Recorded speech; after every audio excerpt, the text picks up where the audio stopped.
Hi everyone, my name is Bree and I'm from Creek Connections at Allegheny College, and today I'm here at the Rachel Carson Trail, the beautiful stream by my side, and I'm going to read to you The Womp World by Bill Peet.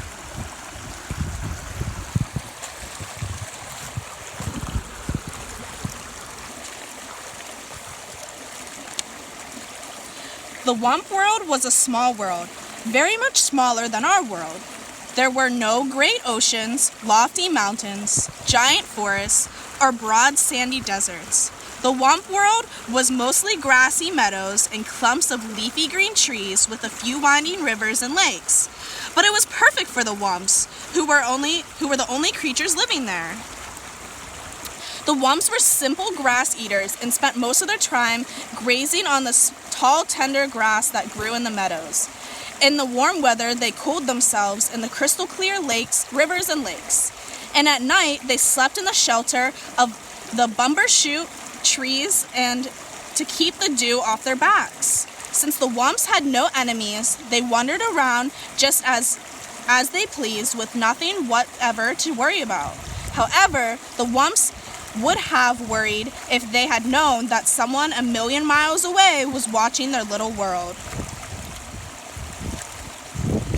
One morning, the Wumps were awakened by a far-off humming sound. It seemed to be coming from somewhere above, and as the humming grew into a heavy roar, the sleepy-eyed Wumps crept through the trees for a peek at the sky. Zooming straight for the earth came a great flock of pot-bellied monsters, with tails and fins, spitting fire and shooting out streaks of black smoke. As the monsters swooped down to land, huge legs sprang from their bulging sides, and like gaping mouths, doors flew open. Then ramps shot out to the ground, and down the ramps came a horde of tiny creatures swarming out onto the meadow. These were the Pelusians from planet Plutus. They had left their worn-out old planet to start a new life in a new world. After such a long journey, the Pelusians were overjoyed to find themselves on solid ground once more.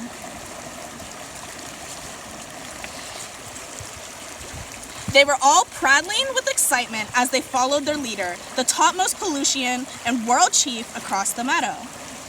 At the top of a hill, the chief stopped for a long look at the surrounding countryside. Finally, he said, "Looks good. We'll take it. Plant the flag, Sergeant, and let's get things going." One shrill trumpet blast through giant machines thundering out of the yawning spaceships, rolling down runways and out onto the meadow. The timid Wumps had been watching wearily from the shelter of the trees, and at the sight of the giant machines, they were horrified. "Womp womp!" they cried in a wild-eyed panic. They went humpty-clumping off through the trees into a diving headlong into the nearest cave. Then down they tumbled, head over heels, through a twisting tunnel to end up huddled together in dark caverns, while the earth-shaking machines rumbled and roared high above. Once they got started, the monstrous machines moved at a furious pace, gobbling up trees and grinding them to bits. More machines flattened the ground, followed by great scoopers and scrapers and diggers and giant cranes. Soon the entire Wump World was overrun. The busy little Pelusians kept their mighty machines going full blast day and night without let-up, into a frenzy to improve their wonderful new world. Suddenly, great cities sprang up. Huge factory buildings with towering smokestacks, high-rise apartments, and tall office buildings. And above them all loomed the 100-story skyscrapers.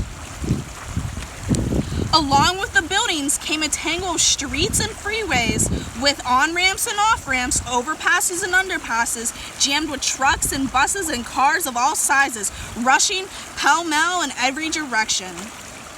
It was one great turmoil of noise and confusion, and there was still more to come. Meanwhile, the poor wumps remained underground, wandering aimlessly through the caverns, feeding on the fuzzy green moss growing on the ledges and the mushrooms clustered in the crannies, and sipping the sweet water from pools fed by underground springs. But they were very unhappy. For all they knew, they might have to spend the rest of their days down there. The wumps didn't dare venture up to the surface, not even for a peek. They were much too frightened by the endless rumbling and roaring and loud screechings coming from above, and it was growing noisier by the day. There was more and more noise and more of everything. More buildings and more smokestacks puffing more and more smoke. More freeways with more traffic shooting out more and more clouds of exhaust. More trash and more trash piles with more and more waste gushing into the rivers and lakes. Pretty soon the cities were so clouded by the factory smoke and the fumes from the freeways and pollutions could barely breathe. They went sneezing and wheezing about the streets, grouching and grumbling and blaming one another for the awful mess they were in. One day, an angry crowd gathered outside the World Tower building, demanding to see the World Chief. When the chief appeared on his balcony, all the pollutions began shouting at once, "We can't breathe the air! We can't drink the water! We can't stand the noise! We've had enough!" "Achoo!" sneezed the chief. "I know just how you feel, and something will be done at once. I promise."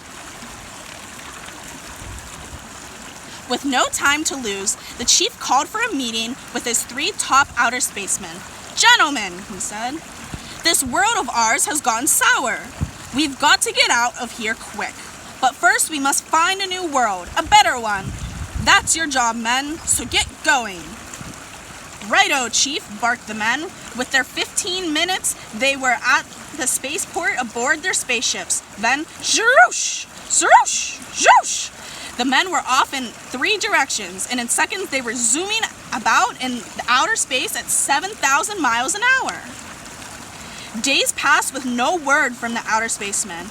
After waiting a week, the world chief flew into a rage. Blast it all, he bellowed. "What's keeping those blithering bumbleheads?"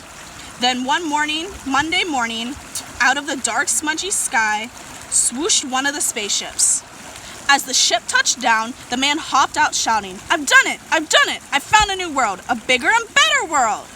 "Nice going, lad!" cried the world chief, and the crowd gathered at the spaceport gave their hero one great rousing cheer, which ended in a fit of sneezing. In no time, the great news was set flashing around the world over radio and TV, warning all pollutions to be packed and ready to go within 24 hours. At dawn the next day, the entire population swarmed into the Space Center and crowded aboard the giant spaceships. After double checking to make sure that all pollutions were accounted for, the world chief gave the signal for blastoff. With thunderous roar, the giant ships shot off the ground, kazoom, up and away through the smoke-blackened sky, and were gone. And at long last, peace and quiet settled over the Wump world. And suddenly, silence came as a shock to the Wumps. They could hardly believe their ears. Still, they wanted to take no chances, and so they remained in the caverns with their ears cocked at the slightest sound. After a long, long silence, they decided it was time to go, and led by the biggest Wump, they crept up the tunnel to the cave entrance to find it covered by a crust of cement. With one powerful push of his snout, the biggest Wump bumped his way through. Then one by one, the Wumps waddled out onto a freeway and gaped in wide-eyed amazement. They had feared something awful was happening to the world, but this was much more than they could have imagined.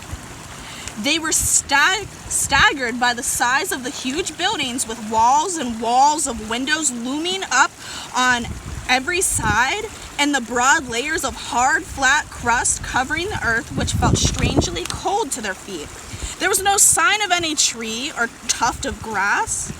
Even the sky was gone, and the Wumps wondered if there was anything left for them. At least they must find out. They wandered the freeways for miles only to find more and more buildings with endless heaps of wreckage and rubble. For all they could see, their world was completely ruined. Footsore and weary, the Wumps were about to give up and head back to their cave when the biggest Wump let out a fearful whoop! Just ahead of them was a grassy meadow with a clump of bumbershoot trees. All that was left of their lovely world. Wumping for joy, the Wumps went bounding off the freeway out onto the meadow. Pretty soon, the hungry Wumps were munching away on the tall, tender grass. Now there was new hope for the Wumps. In time, the murky skies would clear up, and the rains would wash the scum from the rivers and lakes, and the tall buildings would come tumbling down, and the freeways would crumble away. And in the time, the green growth would wind its way up through the rubble, but the Wump world would never be quite the same. The end.